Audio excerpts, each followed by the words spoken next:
السلام علیکم لسنرز، پیش خدمت ہے رسول اللہ صلی اللہ علیہ وآلہ وسلم کے حالات اور واقعات زندگی، پیدائش سے لے کر نبوت اور رحلت تک۔ آپ سننے لگے ہیں 7ویں قسط حمیرہ کی آواز میں۔ شروع کرتے ہیں۔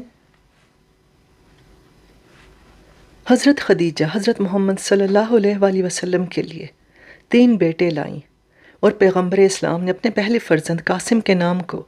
اپنی کنیت کے طور پر منتخب کر لیا۔ اسی بنا پر انہیں ابو القاسم کے نام سے بھی پکارا جاتا ہے۔ قاسم کم سنی میں فوت ہو گئے اور دوسرے 2 بیٹے بھی جو حضرت خدیجہ کے بطن سے تھے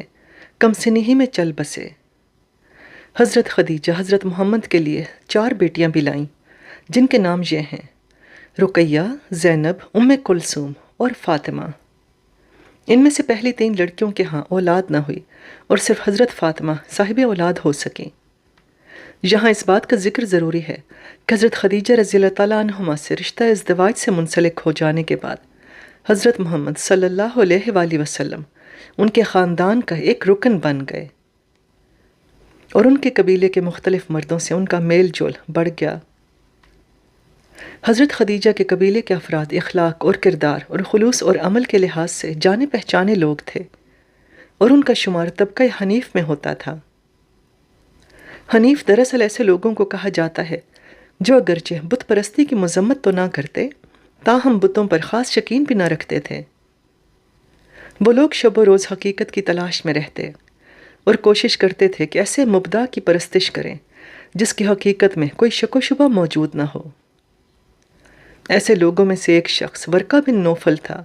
جو حضرت خدیجہ کا چچا زاد بھائی کہلاتا تھا۔ رسول اکرم صلی اللہ علیہ وآلہ وسلم اور حضرت خدیجہ کی شادی کے بعد ورقہ بن نوفل حضرت محمد کا دوست بن گیا۔ حضرت محمد صلی اللہ علیہ وآلہ وسلم کے ساتھ واقفیت پیدا کرنے والے دوسرے اشخاص میں عبداللہ بن جہش، عثمان بن حواریہ اور زید بن عمر بھی شامل تھے۔ یہ لوگ اور حضرت خدیجہ کے قبیلے کے دوسرے افراد جب بھی آپ سے ملاقات کرتے تو ان کے ساتھ مذہبی امور پر گفتگو کرتے اور اپنی طرف سے حضرت محمد کو ترغیب دیتے کہ وہ بھی حنیفوں کی جماعت میں شامل ہو جائیں۔ وہ مذاکرات جو حضرت محمد صلی اللہ علیہ وآلہ وسلم نے اپنی زوجہ کے قبیلے کے افراد یعنی حنیفوں یا معاہدوں کے ساتھ انجام دیے، ایک مورخ کے نقطۂ نظر سے بہت اہمیت اور دلچسپی کے حامل ہیں۔ افسوس کہ ہمیں ان مذاکرات کا علم نہیں، مگر بہت مختصر طور پر عرب مورخین جیسے ابن سعد اور عینی نے ان بعض مقالات کو جنہیں حضرت محمد نے حنیفوں سے مذاکرات کے دوران ادا کیا تھا تاریخ کے لیے ثبت کیا ہے۔ اگر ہمیں ان مذاکرات سے تفصیلی طور پر آگاہی حاصل ہو جاتی جو تقریباً 10 سال پہلے یعنی جب پیغمبر 25 سال سے 35 سال کے ہوئے اس عرصے میں انجام پذیر ہوئے تو ہمیں یہ سمجھنے میں مدد مل سکتی تھی کہ حضرت محمد صلی اللہ علیہ وآلہ وسلم کے افکار میں کون سی تبدیلیاں رونما ہوئیں۔ آپ کی زندگی کے وہ 15 سال یعنی حضرت خدیجہ سے شادی کرنے سے پیغمبر بننے تک ان کے افکار کے تکوین کے لحاظ سے بڑی اہمیت کے حامل ہیں۔ وہ مباحثے جو آپ نے حنیفوں یا معاہدوں کے ساتھ انجام دیے بڑی دلچسپی کے حامل ہیں، لیکن افسوس کے سوائے چند جملوں کے جنہیں ابن سعد اور عینی نے نقل کیا ہے ہمیں ان مباحثوں کے بارے میں مزید کوئی اطلاعات حاصل نہیں ہوئیں۔ ان دونوں مورخین کی روایت کے مطابق جب بھی وہ لوگ آپ سے یہ کہتے کہ وہ بھی حقیقت کو پہچانے کی جستجو کریں تو آپ جواب میں کہتے کہ لا الہ الا اللہ، یعنی اللہ کے سوا کوئی معبود نہیں۔ ایک مرتبہ آپ نے ان لوگوں سے یہ بھی کہا کہ حقیقت اپنے وقت پر نمایاں ہو جائے گی اور جسے بھی چاہے اپنا چہرہ دکھا دے گی۔ اگرچہ آپ مالی اعتبار سے حضرت خدیجہ کے مقابلے میں بے بضاعت تھے، سن 605 عیسوی میں جب کہ آپ 35 سال کے تھے تو مکہ میں 2 ناگوار واقعے پیش آئے۔ پہلا یہ کہ خانہ کعبہ میں آگ لگ گئی اور دوسرا یہ کہ سیلاب اس کے کچھ حصوں کو بہا لے گیا۔ مکہ میں بارشیں بہت کم ہوتی تھیں، لیکن کبھی کبھار ایسا بھی ہوتا تھا کہ بارش کی وجہ سے سیلاب جاری ہو جاتا، اور اس سال ایسا ہی ہوا جس کی بنا پر خانہ کعبہ کو خاصا نقصان پہنچا۔ قریش کے 10 قبیلوں نے یہ فیصلہ کیا کہ لوگوں سے چندہ جمع کیا جائے اور عوامی چندے کی مدد سے خانہ کعبہ کی مرمت کی جائے۔ ایک طرف جب کہ مکہ میں چندہ جمع کرنے کی مہم جاری تھی، تو دوسری طرف ایک کشتی جو کہ روم صغریٰ یعنی آج کا ترکی سے یمن کی طرف جا رہی تھی، شیبش کی بندرگاہ کے نزدیک، جسے آج جدہ کے نام سے پہچانا جاتا ہے، سمندر میں غرق ہو گئی۔ یہ کشتی دراصل پانی میں ڈوبنے کی بجائے ریت میں دھنس گئی اور پھر رفتہ رفتہ ڈوبنا شروع ہو گئی۔ مذکورہ کشتی اس لیے یمن جا رہی تھی کہ وہاں ایک عظیم الشان کلیسا کی تعمیر کے لیے ضروری وسائل پہنچا سکے۔ اس لیے اس کشتی میں بہت زیادہ مقدار میں سنگ مرمر، اینٹیں، ٹائلیں، لکڑی اور لوہے کے سامان کے علاوہ اور بہت سی چیزیں جو سب عمارتی سامان پر مشتمل تھیں موجود تھیں۔ اس کے علاوہ ایک آزمودہ کار معمار بھی کلیسا کی تعمیر کے لیے یمن جا رہا تھا، جس کا نام بقوم تھا۔ عربوں نے بقوم سے، جو کہ مسیحی تھا، کہا کہ ریت میں پھنسی ہوئی اور ڈوبتی ہوئی کشتی کو باہر نکالنا ممکن نہیں، اور بلا شبہ وہ سامان جو اس کشتی میں موجود ہے جلد ہی سمندر کی گہرائیوں میں چلا جائے گا۔ لہٰذا اگر تو اجازت دے تو ہم اس عمارتی سامان کو اتار کر خانہ کعبہ کی مرمت اور تعمیر کے لیے استعمال کریں۔ اس کے علاوہ چونکہ تو ایک ماہر معمار ہے، لہٰذا اگر تجھے منظور ہو تو خانہ کعبہ کی تعمیر کا کام بھی تجھے سونپ دے۔ اس رومی معمار نے، روم سے یہاں مراد صغرا یا مشرقی روم ہے، جس کا دارالخلافہ وہ ہے جسے آج استنبول کے نام سے پہچانا جاتا ہے، عربوں کی تجویز کو قبول کر لیا گیا اور یوں عمارتی سامان کو ڈوبتی کشتی سے اتار کر مکہ کی جانب روانہ کر دیا۔ مکہ پہنچنے کے بعد بقوم نے خانہ کعبہ کی باقی عمارت کو ڈھانا شروع کر دیا تاکہ اس کی تعمیر نو کی جا سکے۔ جماعت قریش نے جب یہ دیکھا کہ رومی معمار خانہ کعبہ کو مکمل طور پر ڈھانا چاہتا ہے تو اسے ایسا کرنے سے روک دیا اور کہا کہ یہ گھر ویران نہیں ہونا چاہیے، اور اگر تو اسے ویران کرے گا تو ہم سب پر ایسی بلا نازل ہوگی جو ہمیں مکمل طور پر صفحہ ہستی سے مٹا دے گی۔ بقوم نے جواب میں کہا کہ اس عمارت میں ایک دفعہ آگ لگ چکی ہے اور ایک مرتبہ سیلاب اس کے کچھ حصوں کو بہا لے گیا ہے، لہٰذا ہر قسم کی مرمت بے فائدہ ہوگی۔ بہتر یہی ہے کہ اسے مکمل طور پر ڈھا دیا جائے اور اس کی جگہ نئی عمارت تعمیر کی جائے، اور چونکہ ہمارا مقصد خانہ کعبہ کی تعمیر نو ہے، لہٰذا اس کی ویرانی اس کی آبادی یعنی اثر نو تعمیر کے سلسلے کی ایک کڑی ہے، اور میرے خیال میں عذاب نازل ہونے کی کوئی وجہ نظر نہیں آتی۔ لیکن قریش کے بزرگوں نے بقوم کی بات نہ مانی اور خانہ کعبہ کو ڈھانے کے سلسلے میں اپنی ممانعت جاری رکھی۔ کہتے ہیں کہ خانہ کعبہ کے قریب ایک کنواں تھا جس میں کبھی کبھار ایک اژدہا باہر آتا اور اپنے بدن کو سینکنے کی غرض سے دھوپ میں لیٹ جاتا تھا۔ مکہ کے رہنے والے اگرچہ اس اژدہے سے بہت ڈرتے تھے، لیکن اسے مار ڈالنے کی کوشش بھی نہیں کرتے تھے۔ جب مشرقی روم سے آنے والے معمار نے جماعت قریش کے اصرار پر خانہ کعبہ کی تعمیر نو سے ہاتھ کھینچ لیا تو ایک دن وہ اژدہا کنویں سے باہر نکلا اور اپنے بدن کو گرم کرنے کی غرض سے دھوپ میں لیٹ گیا۔ اتفاق سے اسی لمحہ آسمان سے ایک عقاب نازل ہوا جس نے اژدہے پر اچانک حملہ کر دیا اور اسے اپنے پنجوں میں دبوچ کر آنکھوں سے اوجھل ہو گیا۔ اس واقعے کے بعد مکہ کے بزرگوں نے یہ تعویل نکالی کہ عقاب کی طرف سے اژدہے کا اٹھا لیا جانا اور اس موذی جانور سے اہل مکہ کا نجات پا لینا اس بات کی علامت ہے کہ خانہ کعبہ کے خدا نے اپنے گھر کو ڈھانے کی اجازت دے دی ہے تاکہ اس کی جگہ نئی عمارت تعمیر کی جا سکے۔ جیسا کہ میں پہلے ہی کہہ چکا ہوں کہ اس تحقیق میں جو واقعہ بھی علم تاریخ کی حقیقت سے منطبق نہ ہوگا، میں اسے کہاوت کے نام سے یاد کروں گا۔ لہٰذا خانہ کعبہ کے نزدیک کسی اژدہے کا موجود ہونا اور اس کے کنویں سے باہر نکلنا اور پھر عقاب کی طرف سے اٹھا لیا جانا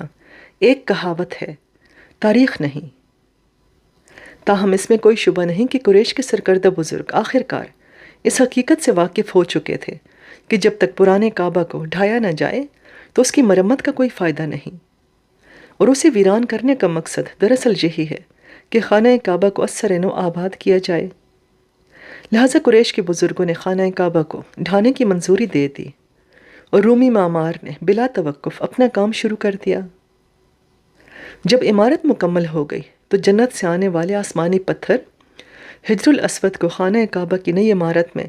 نصب کرنے کا مرحلہ آن پہنچا۔ جب خانہ کعبہ کو تعمیر کیا جا رہا تھا تو حجر الاسود کو اتار کر ایک علیحدہ جگہ پر رکھ دیا گیا تھا تاکہ خانہ کعبہ کی تکمیل کے بعد اسے دوبارہ اپنی جگہ پر نصب کر دیا جائے۔ لیکن حجر الاسود کو نصب کرنے کے موقع پر قریش کے 10 قبیلوں کے درمیان شدید اختلاف پھوٹ پڑا، کیونکہ ہر قبیلہ مدعی تھا کہ حجر الاسود کو خانہ کعبہ میں لگانے کا اعزاز صرف اسے حاصل ہونا چاہیے۔ قریش کے ان قبیلوں کے بزرگ اپنے اپنے گھروں سے خون سے بھرا پیالہ لے آئے اور اسے خانہ کعبہ کے سامنے رکھ کر اس میں اپنی انگلی ڈبوئی اور اس انگلی کو اپنی زبان پر پھیر کر یہ قسم اٹھائی کہ مجال ہے ہم اپنے سوا کسی دوسرے کو یہ پتھر نصب کرنے کی اجازت دیں۔ اس اختلاف کے پیش نظر قریب تھا کہ قریش کے 10 قبیلوں کے درمیان خوفناک جنگ چھڑ جائے کہ اچانک حضرت محمد صلی اللہ علیہ وآلہ وسلم خانہ کعبہ کی طرف آتے دکھائی دیے۔ جب قریش کے بزرگوں نے انہیں دیکھا تو بولے کہ ہم حضرت محمد امین کو اپنا ثالث اور منصف مقرر کرتے ہیں تاکہ وہ یہ فیصلہ دیں کہ کون سا قبیلہ حجر الاسود کو اٹھا کر خانہ کعبہ تک لے جائے اور وہاں نصب کرے۔ آپ نے ایک کپڑا لانے کو کہا اور فوراً ہی ایک خیمے کی چادر کا کپڑا فراہم کر دیا گیا۔ آپ نے کہا کہ حجر الاسود کو اس چادر پر رکھ دیا جائے اور قریش کے سبھی سرکردہ لوگ اس چادر کو چاروں طرف سے پکڑ کر اٹھائیں اور خانہ کعبہ کی دیوار تک لے جائیں۔ خود حضرت محمد صلی اللہ علیہ وآلہ وسلم نے بھی اس چادر کا ایک کونا اپنے ہاتھ میں تھاما اور قریش کے دوسرے لوگوں کی مدد سے حجر الاسود کو خانہ کعبہ تک پہنچا کر نصب کر دیا۔ آپ کی اس حکمت عملی نے نہ صرف قبائل قریش کے دل موہ لیے بلکہ ان کی عزت و احترام میں مزید اضافہ ہوا اور قریش کے تمام قبیلے انہیں تحسین کی نگاہوں سے دیکھنے لگے۔ لیکن اس کے بعد آپ کی زندگی میں کوئی خاص واقعہ دیکھنے کو نہیں ملتا۔ لیکن جب 610 عیسوی میں جب کہ آپ 40 برس کے تھے اور آپ نے لوگوں کو اسلام کی دعوت دینا شروع کی تھی، ہمیں یہ نہیں معلوم کہ سن 605 سے 610 عیسوی تک آپ کی مصروفیات کیا تھیں اور وہ 5 سال آپ پر کیسے گزرے۔ بہرحال خانہ کعبہ دوبارہ اپنی سابقہ شکل میں مکمل ہو گیا اور جزیرہ العرب کے تمام مذاہب کے مختلف بتوں اور تصاویر کو پہلے کی طرح خانہ کعبہ میں نصب کر دیا گیا۔ عکاس کا بازار بھی ہر سال منعقد ہوتا اور اس بازار میں شاعروں کی غزل سرائی بھی حسب معمول جاری رہتی۔ لیکن تاریخ مذکورہ 5 سالوں میں حضرت محمد صلی اللہ علیہ وآلہ وسلم کی مصروفیات سے ہم بے خبر ہیں، اور تاریخ صرف یہ بتاتی ہے کہ وہ بسا اوقات غار حرا کی طرف جاتے تھے اور وہاں تنہائی میں غور و فکر کرتے تھے۔ مکہ کے شہر میں کسی غار کی طرف جانا اور وہاں تنہائی میں وقت بسر کرنا کوئی عجیب بات نہیں سمجھی جاتی تھی۔ جیسا کہ قدیم ہندوستان میں جب کوئی مرد صاحب اولاد ہو جاتا تو اپنے خاندان سے جدا ہو کر جنگل کی طرف نکل جاتا اور اپنا کچھ وقت وہاں بسر کرتا۔ اس مدت میں وہ کسی سے ملاقات نہ کرتا اور پراسرار خلقت کے بارے میں سوچتا رہتا تھا۔ اسی طرح مکہ میں بھی کچھ مرد جب شادی شدہ اور صاحب اولاد ہو جاتے تو 1 ماہ کے لیے اپنے بیوی بچوں سے کنارہ کشی اختیار کر لیتے اور مکہ کے نزدیک کسی غار کی طرف نکل جاتے اور عرصہ 1 ماہ اسی غار میں تنہا بسر کرتے تھے۔ 1 ماہ کا عرصہ یا بقول عربوں کے واحد وہ عرصہ سمجھا جاتا تھا جو ایک ہلال کے نکلنے سے دوسرے ہلال تک کا درمیانی عرصہ ہوتا ہے، اور چونکہ یہ عرصہ تقریباً ثابت رہتا تھا لہٰذا وہ لوگ اسی مدت کو غار میں گوشہ نشینی کے لیے منتخب کرتے تھے۔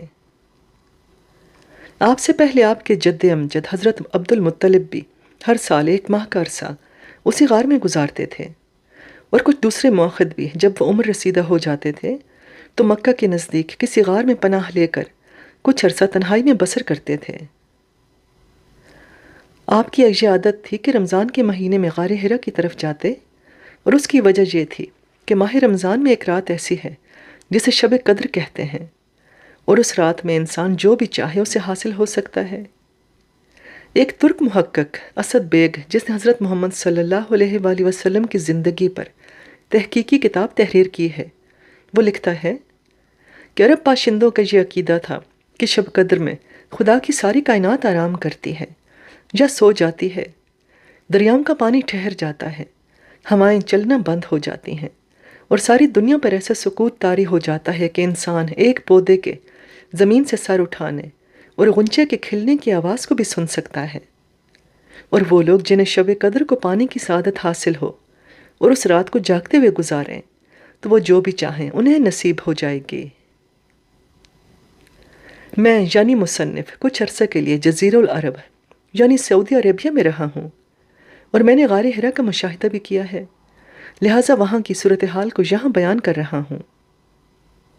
مکہ ایک ایسا شہر ہے جس کے ارد گرد متعدد ٹیلے موجود ہیں۔ عرب باشندے ان ٹیلوں کو پہاڑ یا کوہ کے نام سے پکارتے ہیں۔ ان میں سے ایک پہاڑ کا نام ہے جبل النور، اور غار حرا اسی پہاڑ یا ٹیلے پر واقع ہے۔ حضرت محمد صلی اللہ علیہ وآلہ وسلم کے زمانے میں یہاں سے ان کے گھر کا فاصلہ 1.5 کلومیٹر سے زیادہ نہیں تھا۔ غار حرا پہاڑ کے پتھروں کی بڑی بڑی سلوں کے گرنے سے وجود میں آئی ہے، اور اس کے تینوں ضلع اور چھت انہی پتھروں سے بنے ہوئے ہیں۔ غار کی بلندی اتنی ہے کہ اس کی چھت سے سر ٹکرائے بغیر ایک انسان بآسانی وہاں کھڑا ہو سکتا ہے۔ غار کی لمبائی بھی اتنی ہے کہ انسان وہاں لیٹ سکتا ہے، اور چونکہ غار کا مدخل یعنی دہانہ کعبہ کی سمت ہے، لہٰذا وہاں داخل ہونے کے بعد خانہ کعبہ کا نظارہ بھی کیا جا سکتا ہے۔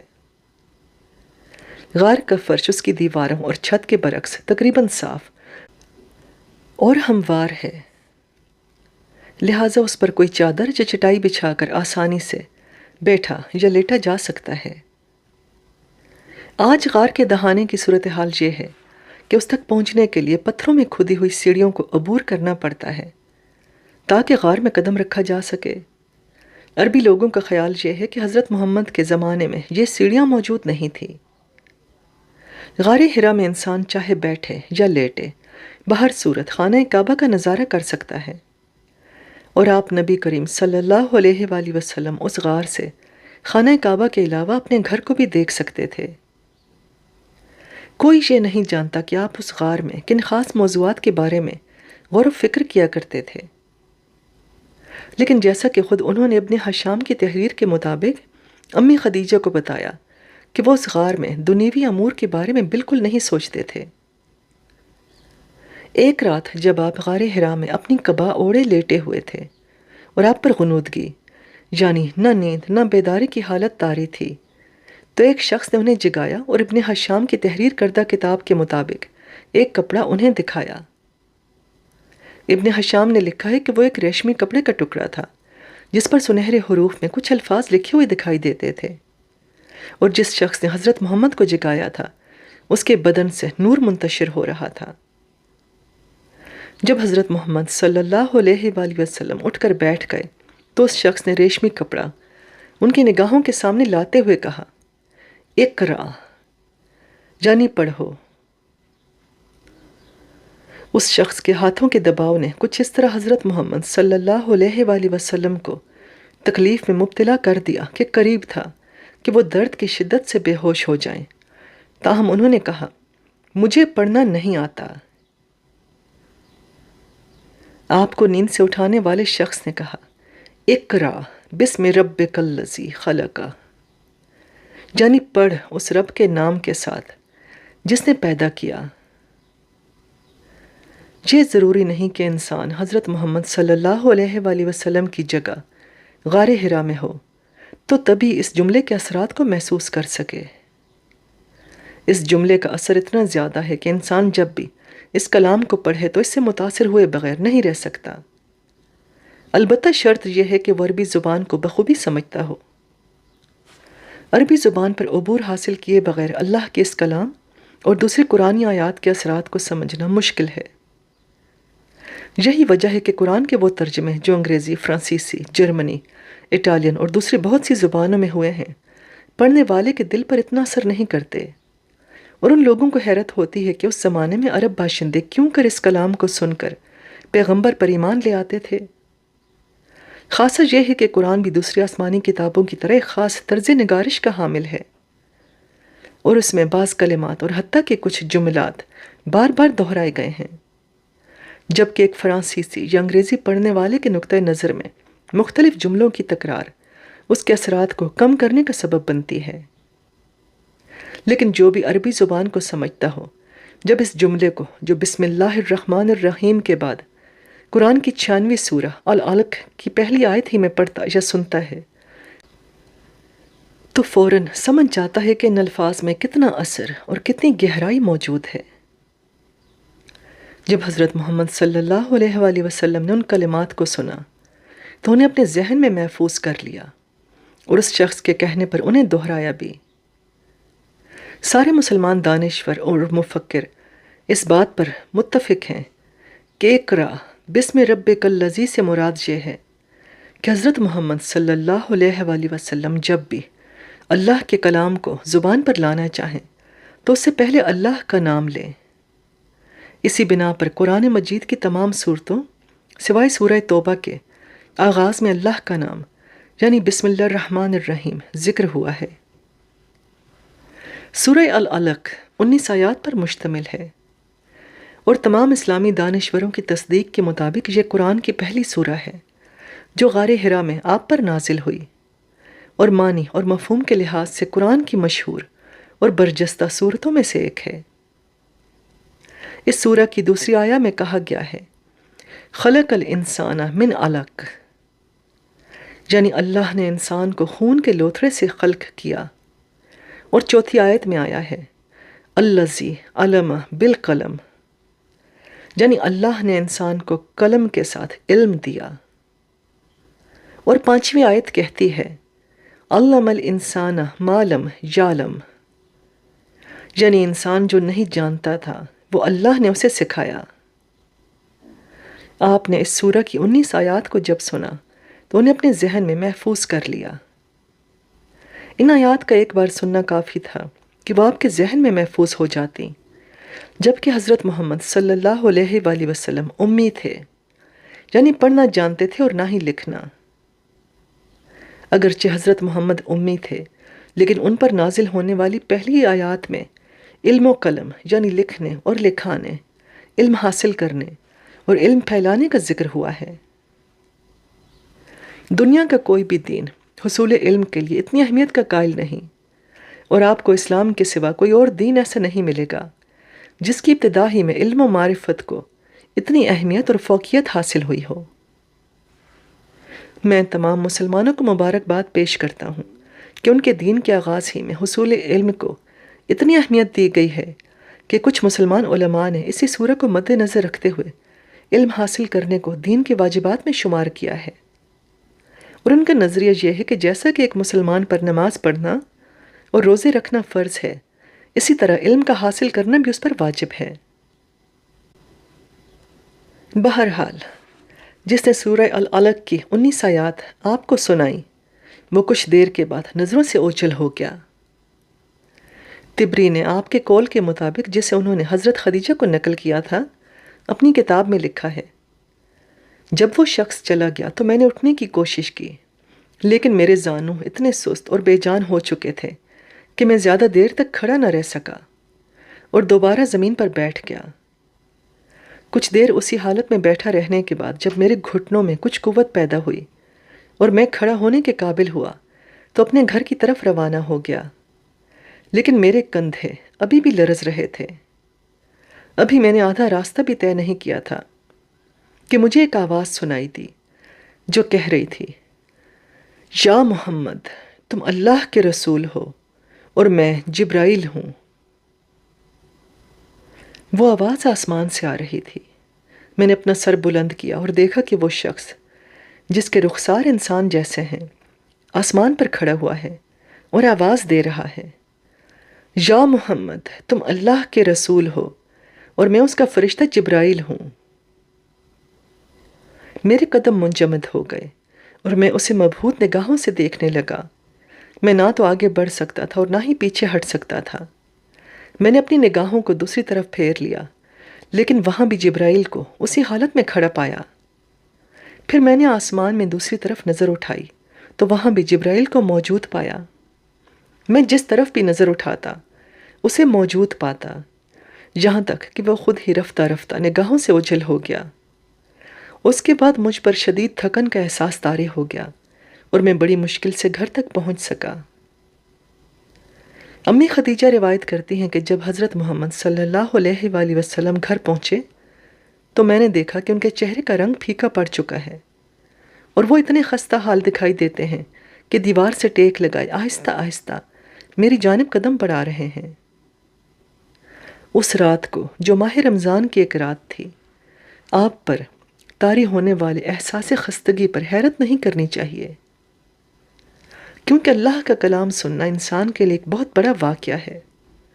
اور وہ لمحہ ایسا ہے جب اس پر بے پناہ دباؤ پڑتا ہے اور اسے تھکن سے چور کر دیتا ہے۔ دراصل جو چیز بھی انسان کی قوت برداشت سے باہر ہو وہ اسے خستہ کر دیتی ہے، چاہے وہ اللہ کی آواز سنے یا بہت تیز رفتاری سے دوڑ لگائے۔ فطرت نے انسان کے لیے کچھ حدود کا تعین کیا ہے، لہٰذا انسانی جسم کی ہڈیاں اور عضلات ایسے دباؤ کو برداشت نہیں کر سکتے جو مذکورہ حدود سے باہر ہو۔ اگرچہ آج جدید علم اور ٹیکنالوجی کی مدد سے ہم لوگ ایسی چیزیں بنا سکتے ہیں جو پرندوں سے بھی زیادہ تیز رفتاری سے ہمیں ایک جگہ سے دوسری جگہ منتقل کر سکیں، پر آج بھی ہمارے عضلات اس بات پر قادر نہیں کہ ہم بذات خود گھوڑے کسی تیز رفتاری سے دوڑ سکیں یا پرندوں کی طرح ہوا میں اڑ سکیں۔ اللہ کا کلام یعنی ایسی ہستی کا کلام سننا انسان کی تاب اور تواں سے باہر ہے، جو مکان کا پابند ہے نہ زمان کا، جس کا آغاز ہے نہ انجام، اور جو قوت جاذبہ یعنی کشش زمین کا نہ صرف تابع نہیں بلکہ خود اس کو وجود میں لانے والا ہے۔ جب ہم زلزلے کی گڑگڑاہٹ یا آسمانی بجلی گرنے کی تیز آواز سنتے ہیں تو ہم پر لرزہ طاری ہو جاتا ہے، حالانکہ یہ ہمارے اپنے ماحول کی آوازیں ہوتی ہیں، اور حتیٰ کہ ہم ان کے علمی قوانین سے بھی واقفیت رکھتے ہیں کہ کس بنا پر بجلی کڑکتی ہے یا زمین ہلتی ہے یا آسمان سے بجلی گرتی ہے۔ لہٰذا ایسی صورت میں ہمیں حیرت نہیں ہونی چاہیے کہ جبرائیل کی آواز سننے کے بعد آپ پر لرزہ طاری ہو گیا ہو اور اس کے چلے جانے کے بعد آپ پر بے پناہ تھکن نے غلبہ کر لیا ہو۔ صلی اللہ علیہ وآلہ وسلم۔ سب لسنر سے گزارش کہ ایک مرتبہ درود شریف ضرور پڑھ لیجئے۔ جہاں پر اس قسط کا اختتام کرتی ہوں، انشاءاللہ اگلی قسط کے ساتھ بہت جلد دوبارہ حاضر ہوں گے آپ کی خدمت میں۔ ابھی کے لیے اللہ حافظ۔